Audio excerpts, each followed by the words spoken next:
What's up, guys? It's Walia, MOP Gamer here.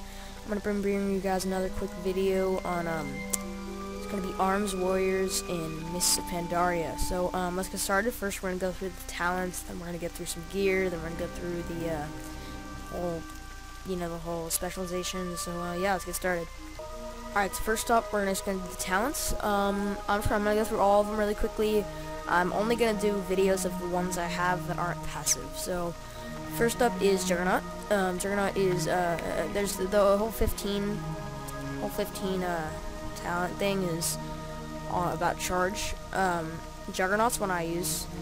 Your charge is now a 12-second cooldown instead of 20 seconds, which I like a lot. It's the same thing. I think I have the same stuff Swifty uses. But yeah. So charge 12 seconds instead of 20.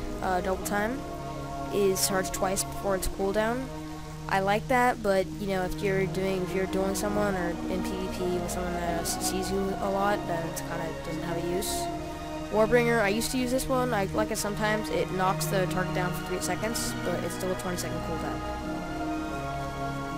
So I'm not really going to show a video of Juggernaut because you can't really see that. In Rage Regeneration, you guys probably know what that does. Instantly heals you for 10% of your total health and an additional 10% over 5 seconds. Can be used while stunned. Costs no rage if used while enraged. I like that a lot. That's good, but I love Second Wind. Second Wind is not old, or it is old. Whenever you're below 35% health, you regenerate 3% health every second. That is insanely good to me. It's like it really helps. It might not seem like it would help, but if you're dealing with someone that's not like a professional, then you'll be your side. You won't die. And then Impending Victory, instantly attack the target, causing 5,354 damage and healing you for 10% of your maximum health. That's alright. Kind of like that. Then Staggering Shout causes all enemies within 20 yards that are snared to become rooted for 5 seconds. It's pretty good, but Piercing Howl, a ranged Piercing Howl is insane. Snares all enemies within 15 yards, reducing their movement speed by 50% for 15 seconds. Now, as you can see right here on the right, it's really good. It's really good for dueling. When you're dueling maybe a hunter, it'll just stun or it'll make them go slow, so they can't get a burst on you. Because if they're far away, they could just shoot back and they could just destroy you. So that's why I like Piercing Howl. Then it's Disrupting Shout. Interrupts all spell casting within 10 yards and prevents any spell that is schooled from being cast for 4 seconds. That's good, but that's only good against spellcasters. So I like something against everything. So then there's 3 here for 60. Blade Storm, Shockwave, and Dragon Roar. You are gonna get Dragon Roar. Dragon Roar is the most overpowered move in the game. As you can see right here on the screen, it is ridiculous. It does like 50,000 damage. It's just ridiculously good. It's like insane. So you're probably gonna have to get that. It's really good. It's good for PvP. If for PvE, I'd say maybe Blade Storm. I don't know. I don't love Shockwave. Then for 75, I like Mass Spell Reflection, which is this right here. I'll just show you right here what it looks like. Just like that. It will block a spell that comes like Frostbolt or something, and it'll bounce off you and hit the target. It will do a little bit of damage to you, but it'll be good. One thing I really like for PvE on this is it goes on your people in your group or raid also, which I like a lot. And it has for 5 seconds and 20 yards.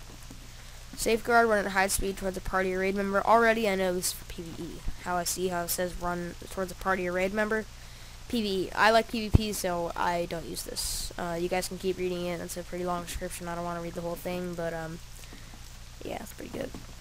And then Vigilance, focus on your protective gaze on a target or raid member, transferring 30% of damage taken to you for 12 seconds.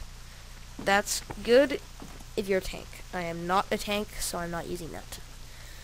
And then these are the 90 ones. I'm not going to go through these. So, yeah, those are the talents. Just like Dragon's Roar. Looks sick, too. So, little cat up there. Okay, and so now let's get into the glyphs.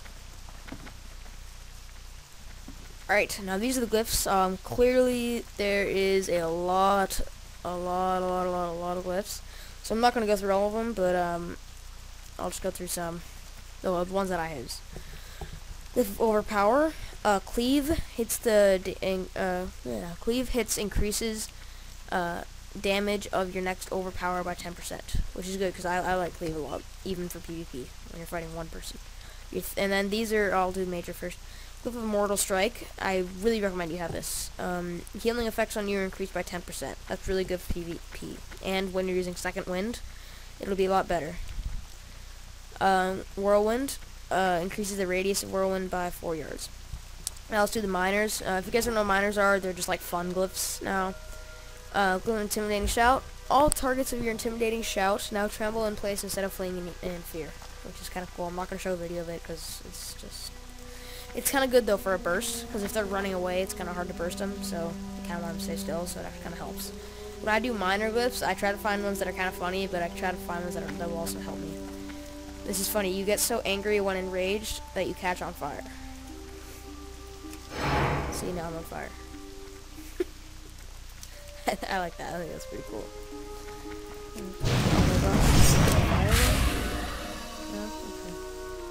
Okay then.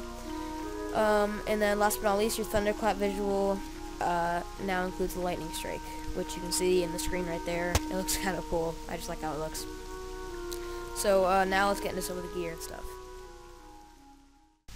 Okay, so now we're doing gear. So I'm going to tell you a couple things that warriors are really going to want. Warriors really need resilience, PvP resilience. Yeah. They need PvP resilience, and they really need strength for Miss Pandaria. Strength will really help them get a better burst with Dragon's Roar, especially, and Colossal Smash, and Mortal Strike. It'll help all of them. Those are all really good moves, so you're going to want that. Also, as you can see here, is my gloves.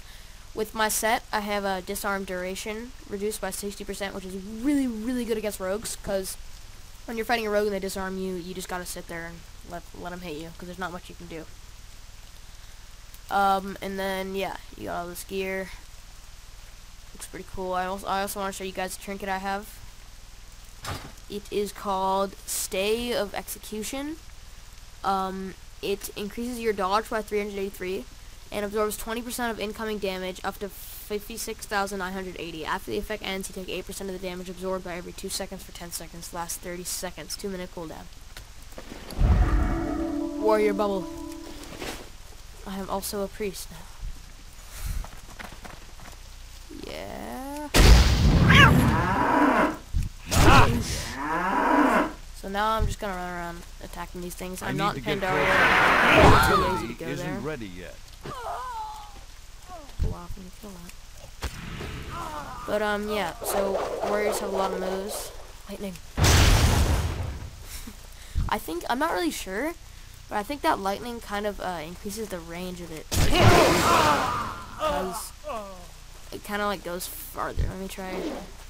It looks like it goes farther than regular. Let me try taking the glyph off and see what happens.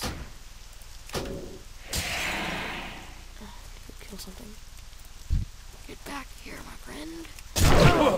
Regularly it's like that. I don't like it goes that far. Go find it again. Okay. That ability isn't ready yet. I need a target. I don't have a target.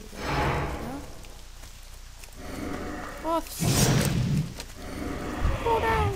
Now it goes farther. It even shows you like a little. Now it's gone. Okay. Alright, so that's pretty much it for this video, guys. Thanks for watching. Remember to comment, rate, and subscribe. Hope you guys liked it. See you next time.